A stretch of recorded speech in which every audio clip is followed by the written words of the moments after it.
Hello, everybody, and welcome back to Potluck Culture. This is Keegan Bond, and we are here for another episode of Potluck Culture. Last time we talked about the upcoming Star Wars films, what was supposed to be expected for, or what at least we hoped we'd expect to see in Across the Spider-Verse, the update of Marvel and DC, and of course, the upcoming Harry Potter show on Max. Though this time we're going to talk about things that have dropped most recently, like the new trailer for Deadpool 3, which is now confirmed to be titled Deadpool and Wolverine. And of course, earlier today, there was a casual cast drop for Marvel Studios' Fantastic Four. Now, I'd like to start off with Deadpool and Wolverine. The trailer, which dropped the night of the Super Bowl, it is it's honestly one of the best trailers I've ever seen, and most people out there would agree, considering it's broke the record of trailers viewed in 24 hours. And from the looks of this trailer, it looks like Marvel Studios is going to be bringing in the X-Men into the MCU, which of course we already saw for a spoiler alert if you haven't seen the Marvels. At the end is where Monica is end up trapped in the Fox universe, which is where she meets Hank McCoy, who is the Beast, and of course a variant of her mother, who is the mutant Binary. At least I think she's a mutant in that universe, which we don't have confirmation, but we do know Binary has been in the X-Men in the comics. Only this time, I believe the X-Men are going to be from the X-Men movies because we have seen Charles Xavier in Multiverse of Madness, but that wasn't the Charles Xavier from the X-Men movies. Even though it was Patrick Stewart, it wasn't the one we grew up with because it's a different universe. And RIP for that variant. But here's where it gets even more interesting. Spoilers alert if you did not see the trailer yet, because there is going to be like a thorough breakdown as we go along.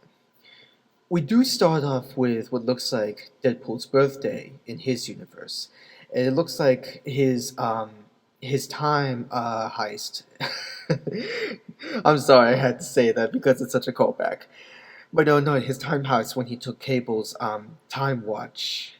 That's what I like to call it, because I don't know if it has a name. It's when he went back to change things in the past, like saving his girlfriend, saving some people of X-Force, because we see Shatterstar and Peter alive and well. And I believe this catches the attention of, and I had a feeling they would be in this movie because of a photo I saw. The TVA. Yes, that's right, the TVA, the Time Variance Authority from Loki Season 1 and 2, they will be in this movie. Now, I know some people, when they first saw the trailer, they look at the TVA and they're thinking, is that the same TVA or is it an alternate one? I, I actually, I don't believe it's a different TVA because there's no evidence out there that there's more than one, and the TVA is outside of time and space. So my guess is since Loki took He Who Remains' place at the end of season two, and with the TVA adjusted the new objective, time has must have passed for them, and they've gone through some changes not only through their objective, but through clothing and technology by the looks of it, because we see different monitors as Deadpool is being guided by. I can't pronounce this guy's name, but I know his name is Matthew, and I recall him from Death at a Funeral. He is a TVA agent in this by the name of Paradox, which is weird actually, because in the comic books, Paradox is actually Mobius. I guess they threw that name in there for the sake of the comics. And it looks like that this movie might be revisiting a few scenes from prior movies like Age of Ultron, which is the footage that we see on the TVA screens which Deadpool was looking at, and he looked pretty amazed, like it's like because he knows he's in a movie with all of his fourth wall breaks, and I'm pretty sure he was aware of the Marvel Cinematic Universe, but I don't think he'd ever seen the day when he would actually go there. So he's all pretty ecstatic about it. But no, I think they're going to revisit Age of Ultron because of one sequence where Deadpool is fighting, I'm guessing, Hydra agents or TVA agents in a snowy forest, which is what we saw at the beginning of Age of Ultron. And something else that just popped into my head. Well, of course, also because I was just watching the reaction to the trailer by Struggle Nation. Those two are very good. If you hadn't heard of them, go check them out. Subscribe to them. Very good videos. But they were saying how they feel like this movie could not only step us further into the multiverse saga and hopefully see more Kane variants. Well, I mean, if we do, I mean, given now that Jonathan Majors is fired, which I'm pretty sad for, but it is what it is. And if they end up recasting him, or if they change it to the Doctor Doom story, I don't know. I hope they keep him as Kane. Okay, I'm getting off topic. No, but they said it not only could dive us further into the saga, but it could probably also give us an opportunity to throw in stories or visit stories that haven't been able to be made, like for Gambit and Channing Tatum, which was supposed to be a Marvel movie that didn't get to happen. Almost like how The Flash got to get us a look at Nicolas Cage's Superman, but they didn't do it in the way that you should. That could that would make sense. And speaking of revisiting some movies, I didn't my mind was somewhere else when I saw this. But at one point at the trailer, when it looks like some of this is going to be in the void, which we saw in Loki season 1, and I immediately knew it was the void because I saw a small glimpse of Eliath pulling a TVA soldier away. So I'm guessing this movie is going to be visiting other universes along with the MCU and going back to the void, which could also be canon to the season finale of Loki season 2, where we see Ravonna all alone, but something is coming at her, which I immediately knew was Eliath, but other people are wondering, is it the Council of Kanes? But this is what I was trying to say while revisiting some movies.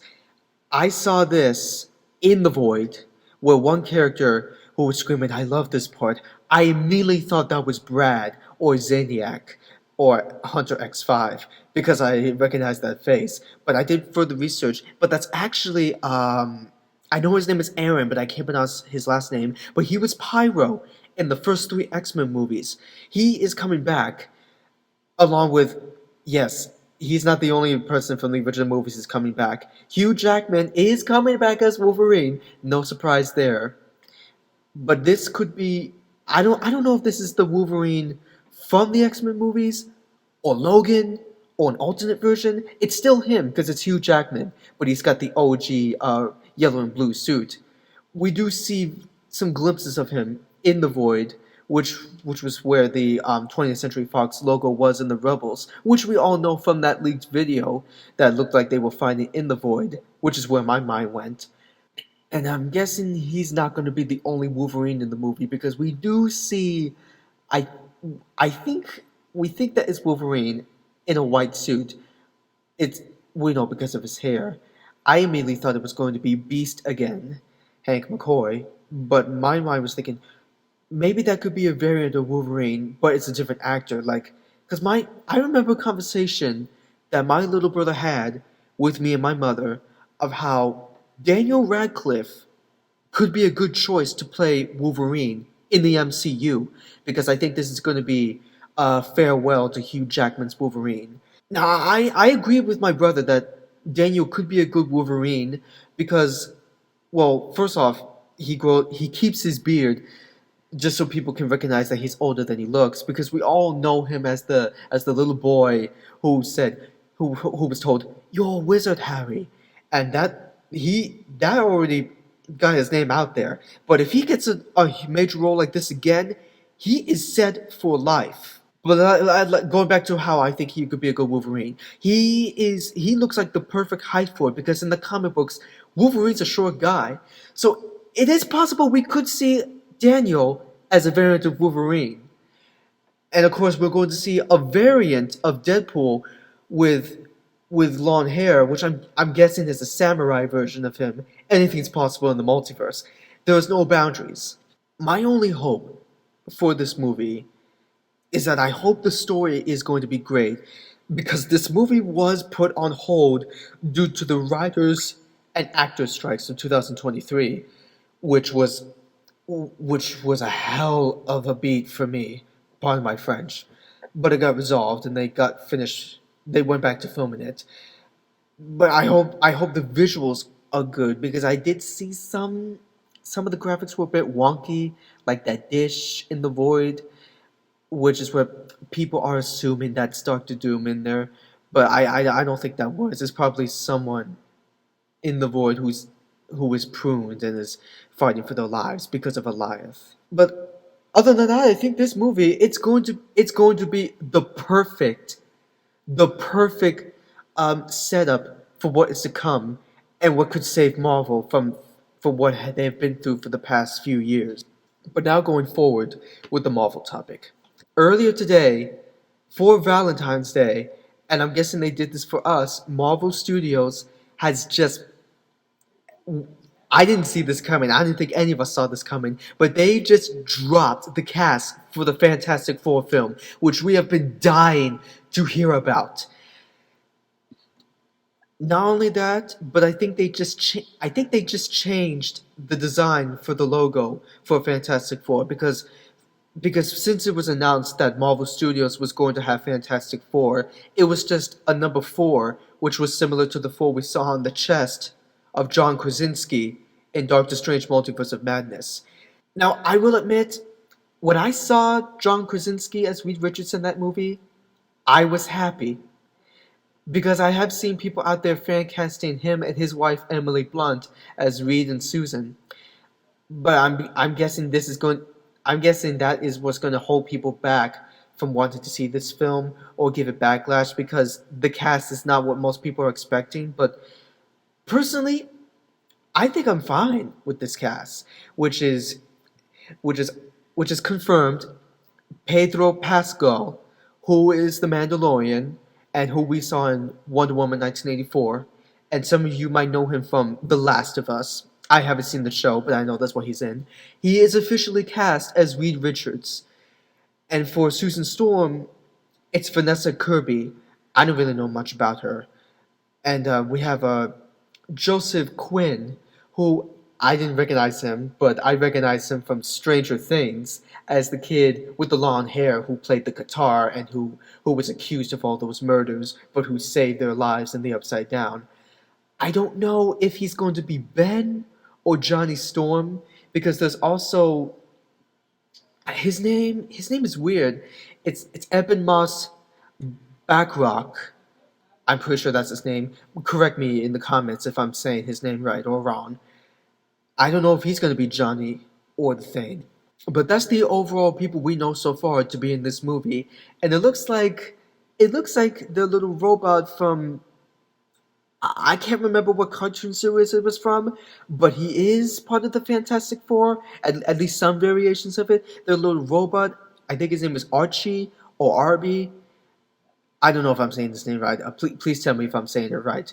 But he is featured in the photo, which I'm guessing he's going to be in the movie as well. I my only question is who is going to be Doctor Doom? I personally think that Killian Murphy, we recently saw in Oppenheimer, but I know him as the Scarecrow from the Christopher Nolan Batman movies. I think he would make a perfect Doctor Doom.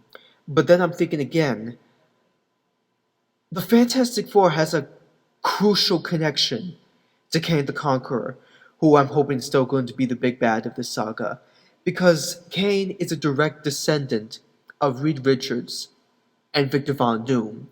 So I'm thinking, shouldn't they have someone of color in there to be Doctor Doom? Because that could make sense.